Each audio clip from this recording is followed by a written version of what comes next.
Hi, this is Dr. Mark Sen of Breakthrough Coaching, and welcome to our Level Up podcast. Today, we're joined by Jeff Henderson of Insight Hiring. And Jeff is going to share with us a hiring tool that has been something we've used in Breakthrough Coaching for, well over a dozen years. And we have lots of great folks who've received insight and tremendous information from the practice performance tool that Jeff has shared with us, shared with our members. And Jeff, thanks so much for being with us today. I appreciate you. Absolutely. It's great to be with you, Mark. Thank you. And great, Jeff. So I'm going to let you take over the controls. I'll be here listening, and I'm great to chime in at any time. But if you want to share your screen and walk us through what the performance profile is and how it can help our hiring and our practices, that would be fantastic. Sure, absolutely. So let me make sure I share my screen here properly. And if I'm doing anything wrong, you just let me know. You got it. Looks good. Thank you. Thank you, Mark. Okay. Well, again, Mark, thanks for having me. And to all of you who are watching or listening, it's great to take a minute to be with you and share a little bit more about what I do to help chiropractors make great hiring decisions. The first slide here is just showing a quick picture of me and Mark. We met 7-8 years ago or so, back in Estes Park. Was our first summit meeting there that I attended. And I'm not a chiropractor, I'm an MBA, but I sure enjoy the industry and meeting all the breakthrough coaching clients. And of course, Mark's just the greatest guy on earth. So it's great to be here with you. What I'd like to do, of course, I'm going to tell you a little bit about what I do and how I help you guys make great hiring decisions. And I'm going to introduce you to a tool that most of you have never seen before, and it's unlike anything that you've seen. And so what I want to do is give you a little bit of background and talk a little bit about a couple principles before we get into the tool itself. The first place I thought I'd start is just the idea that your business is really made up of 3 core areas, okay? And if you boil it all down to 3 things, it's people that are doing tasks inside of systems. Now, we talk a lot about the importance of systems. And of course, they are important. You need to have a good system in order for people to perform well. But then these people are performing tasks within those systems, whether we're making calls, we're billing patients, or whatever it is that we're doing. These are tasks that we're involved in. And of course, what it really comes down to is people. And of the 3, obviously, the most important thing is the people that are in this organization that are completing these tasks. But these are the 3 dimensions of any business. And this is really what you can boil it down to. And by far the most important, again, is the people. Now, who you have on your team is everything.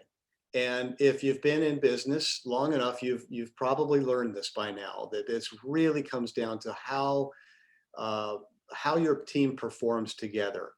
And, it really will help to drive a high performance culture when you have the right people on your team. You have happier clients.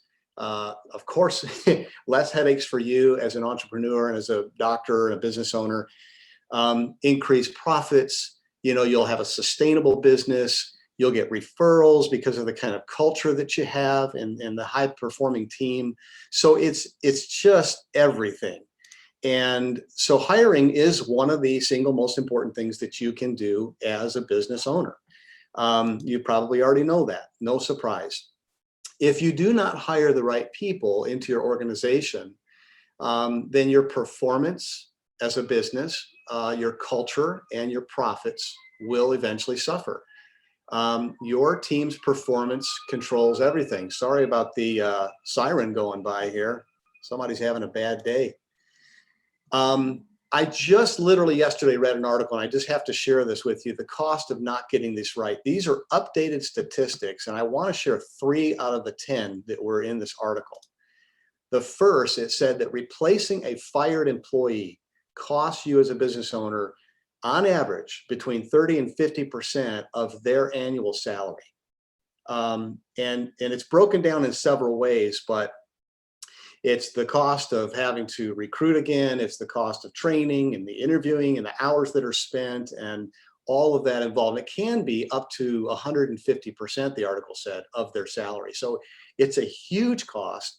Number two, it said that defending an employee lawsuit, let's say if it is something like wrongful termination. I have my brother-in-law is a podiatrist, and I just found out yesterday that he's getting sued from somebody when he was practicing in New Mexico.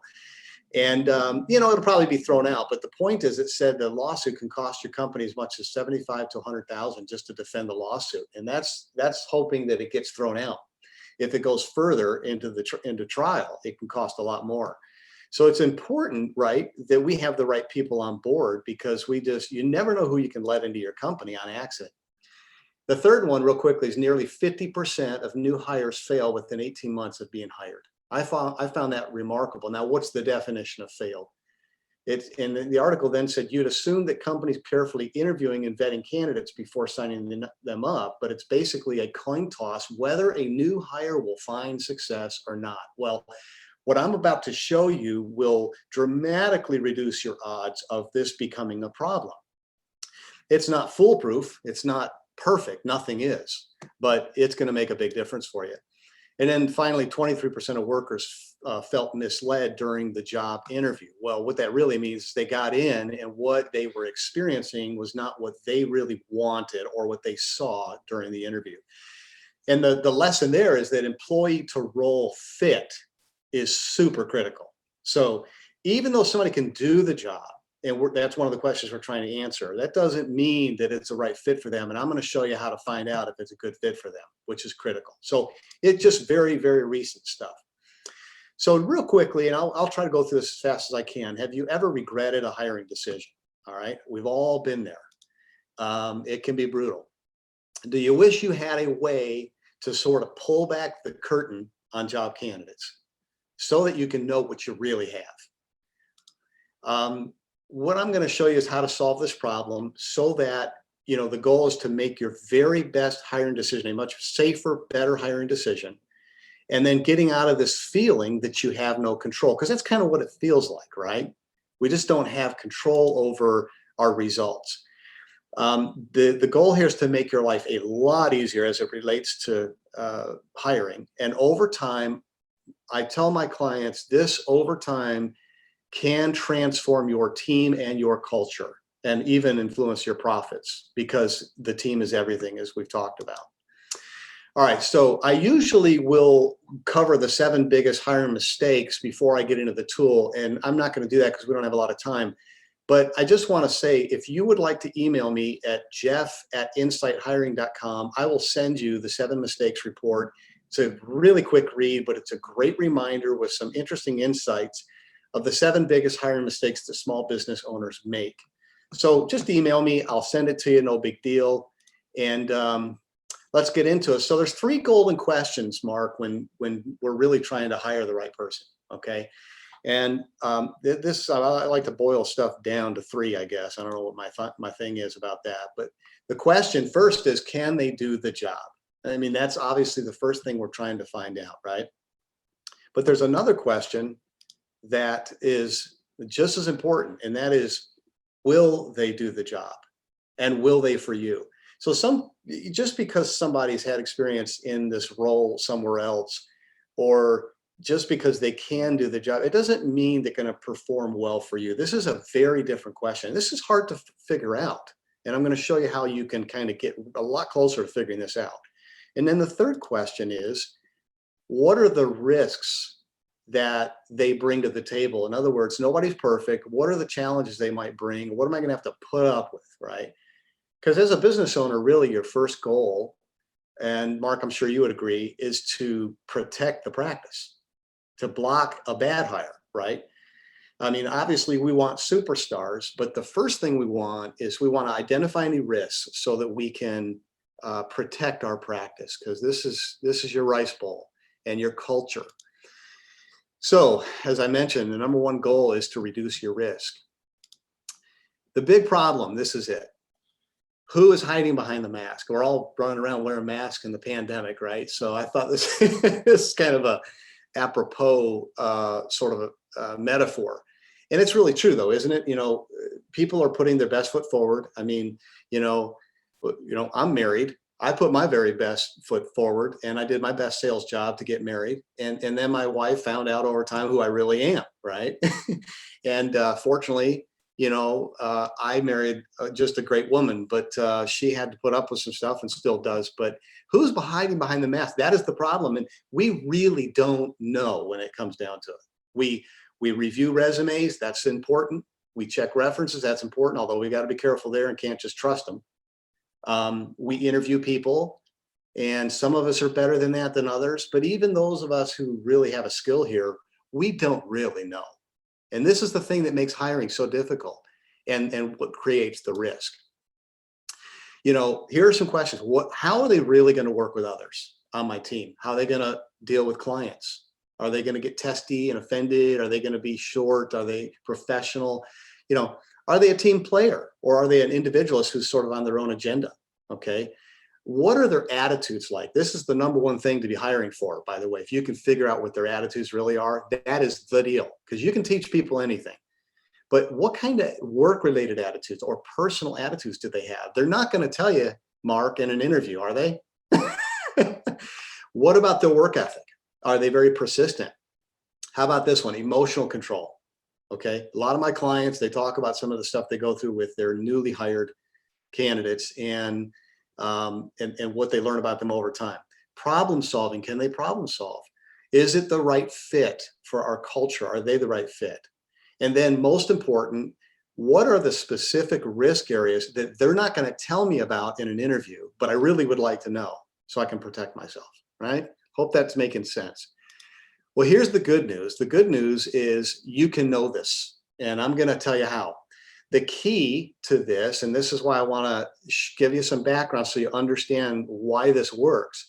The key to knowing how your candidate is going to perform is how they think and make decisions. The key behind all human performance is thinking and making decisions, and biases come into that, and good judgment or bad judgment comes into that.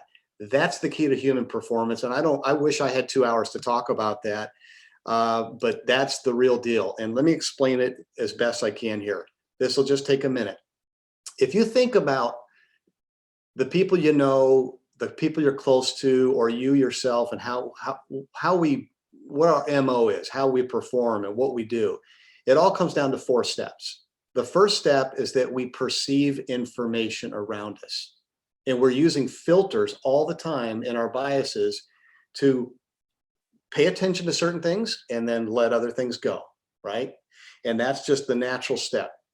Then we think about what we are noticing and perceiving, and that's the analyze part. Then we make decisions or value judgments. And then after that, we take action. Does that make sense?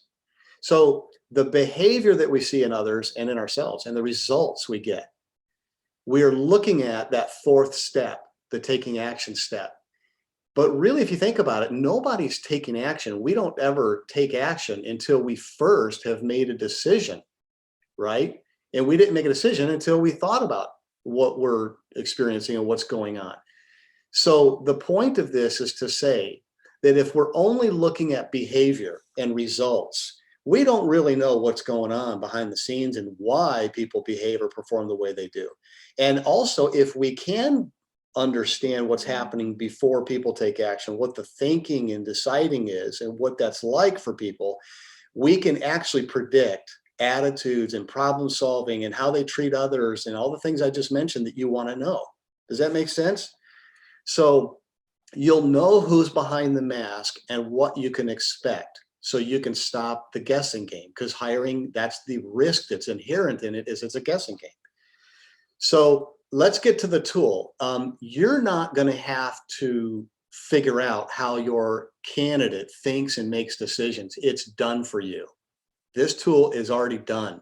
And we call it, Mark, the perfect job interview. I mean, it's called the performance profile, but a lot of my clients say, man, what this really is, Jeff, is the perfect job interview, because it's done for you. It's a quick 15-minute exercise you have them complete. And it measures how your candidate thinks and makes decisions so that we can know all those things that were on that other slide. And guess what? Candidates cannot game it. They can game an interview.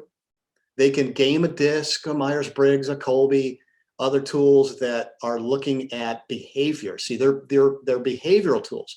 That's not what this is. This is a very robust science that was nominated for a Nobel Prize and is used all over the world. You just don't know about it and you haven't heard about it. Okay.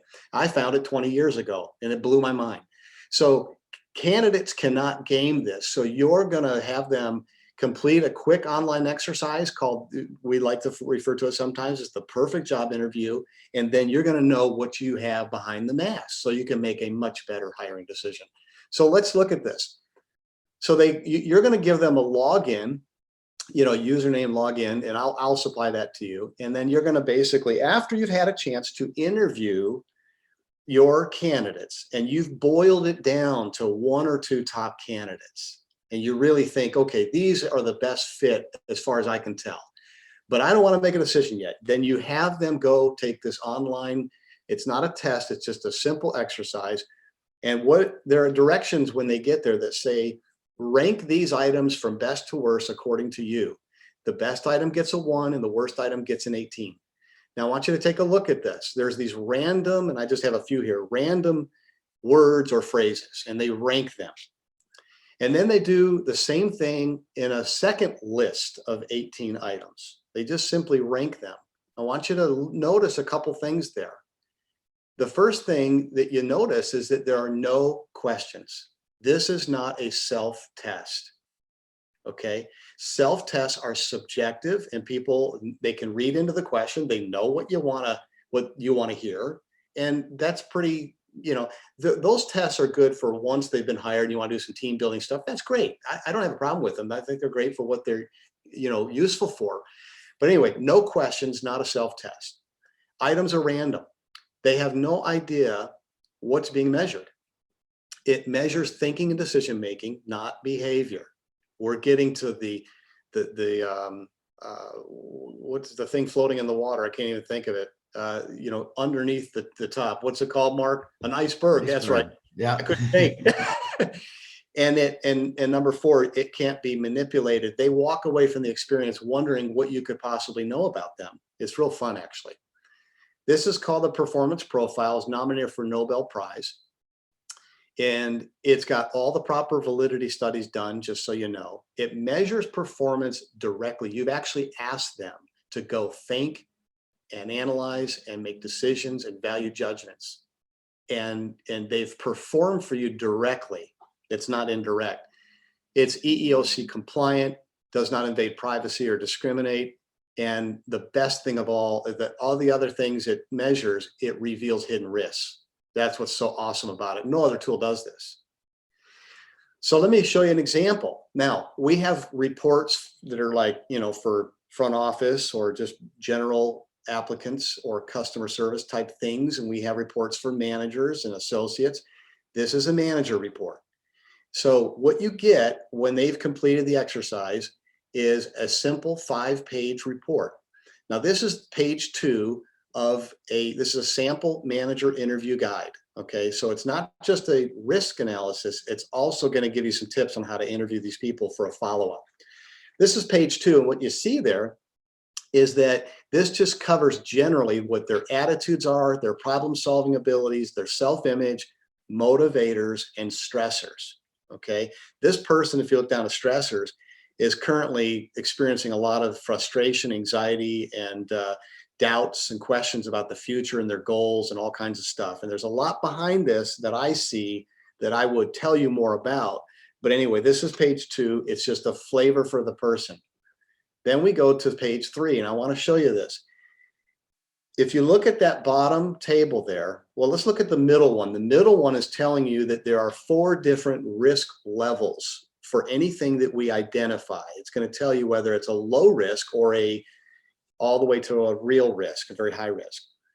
Now, this report is a manager interview guide, risk assessment, and it's measuring 6 things on the bottom: how they manage others, how they manage activities, how they manage problems, planning and organizing, getting things done, and managing self. And in each one of those overall categories, it's telling you this person, for example, is low risk generally in each of these categories as a manager, except for the managing self.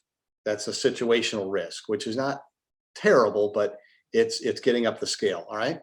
Once we take a look at that, we go, well, there it is right there. There's the table I just described. So let me move forward. Now, the next page, this is very important. This is a summary of their strengths and their development areas, or what I like to call risks. Now, this person is a great example of a low risk, because here's how this works. There's always going to be 12 inventory items on this page.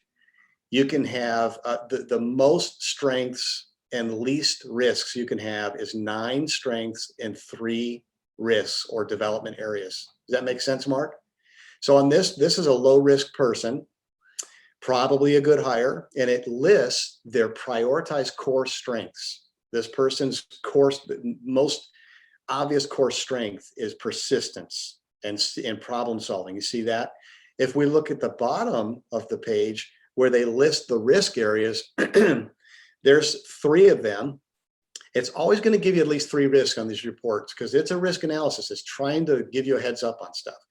For this person, not so bad, but it's a health tension index. Imbalance in their thinking can generate anxiety, frustration, despair as they seek to match their expectations with their actions in the world around them. So in other words, this person, when their expectations are not met about everything in the job and the role and the pay and whatever you can think of, they experience a lot of frustration, anxiety, and despair. And then it even tells you that it's a conditional risk for them. So it's not a low risk for them, but that specific risk is actually up the scale pretty much. And then you have some other risks here. And so I won't get too deeply into that.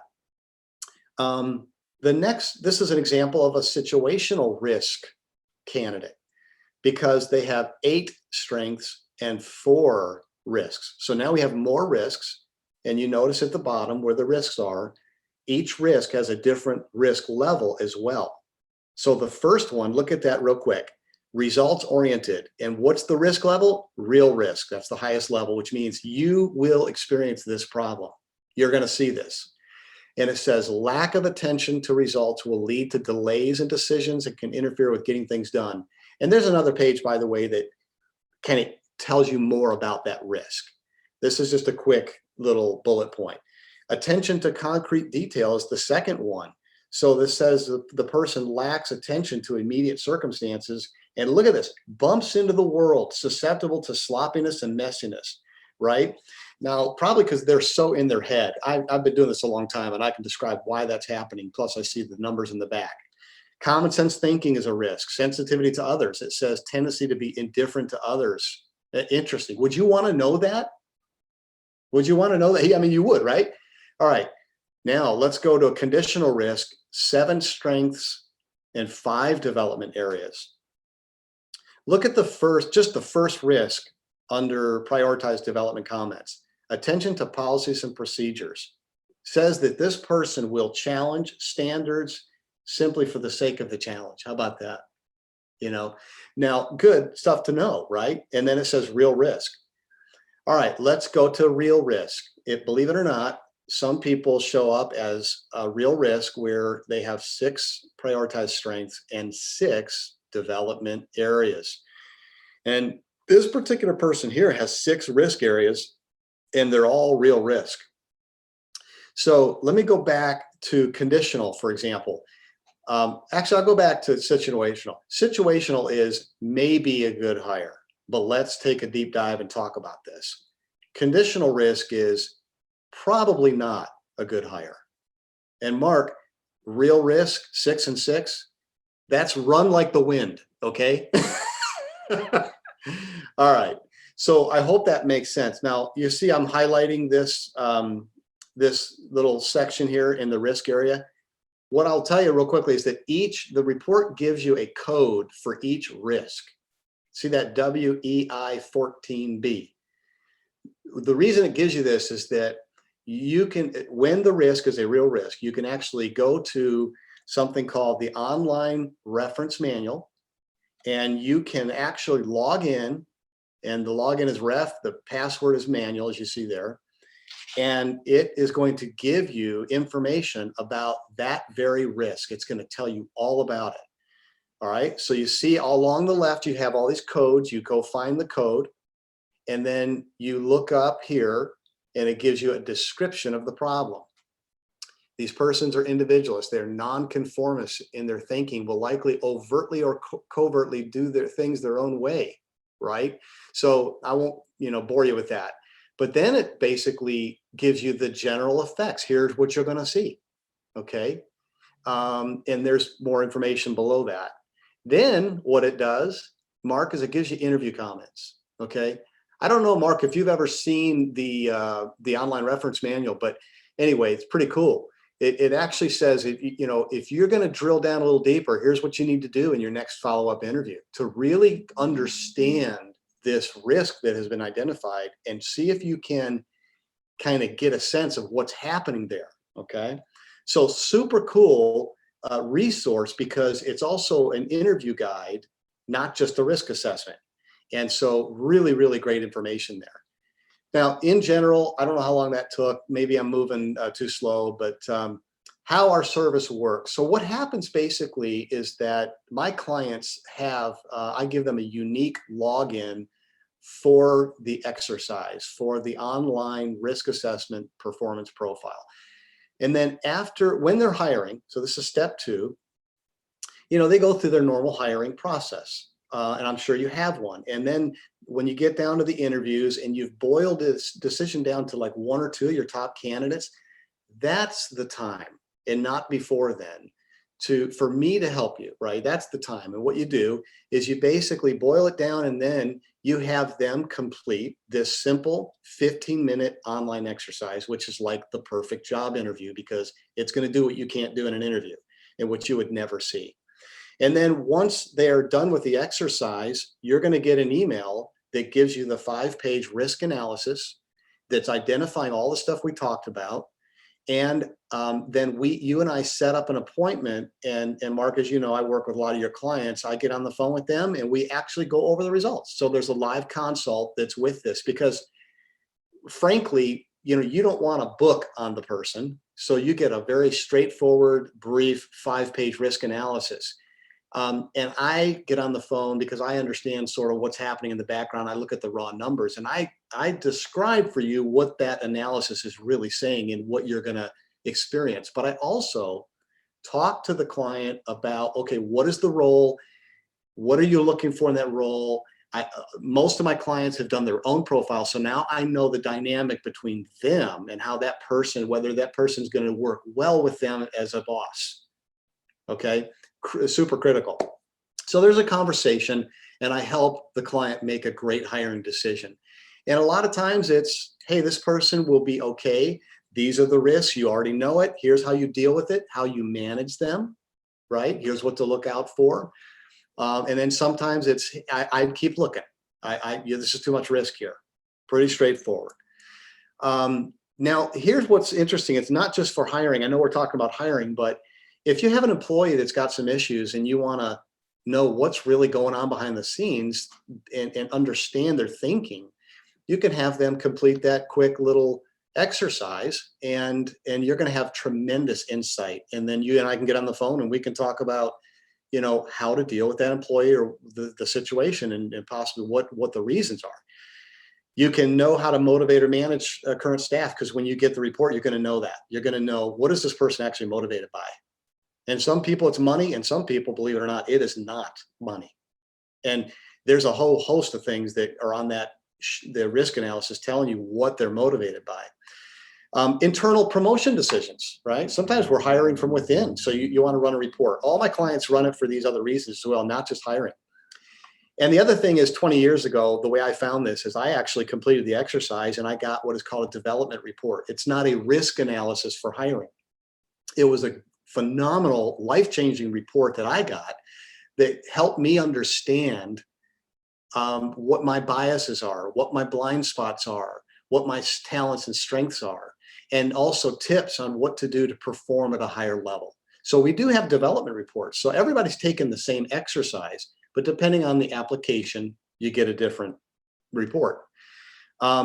Just some clients we work with, Robert and Lisa Prey, they're great, big practice, super people. I do a lot of their hiring for them or help them with their hiring decisions.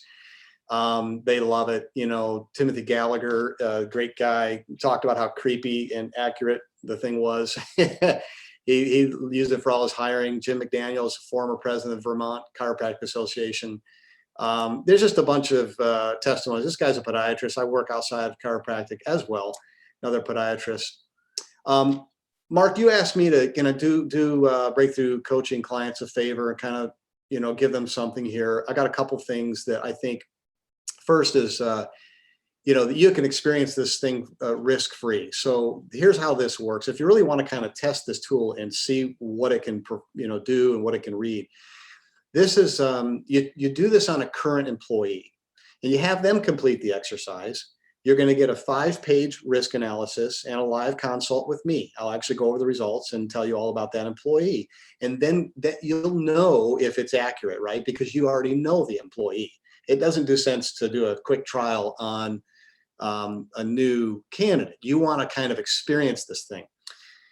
It's unconditionally guaranteed. If you're not very impressed, if it's not spot on, I'm not looking for $97. Trust me, I don't make money on a $97 deal anyway, spending 20 minutes with you on the phone and giving you the report. But it's only $97, a great way to test drive it.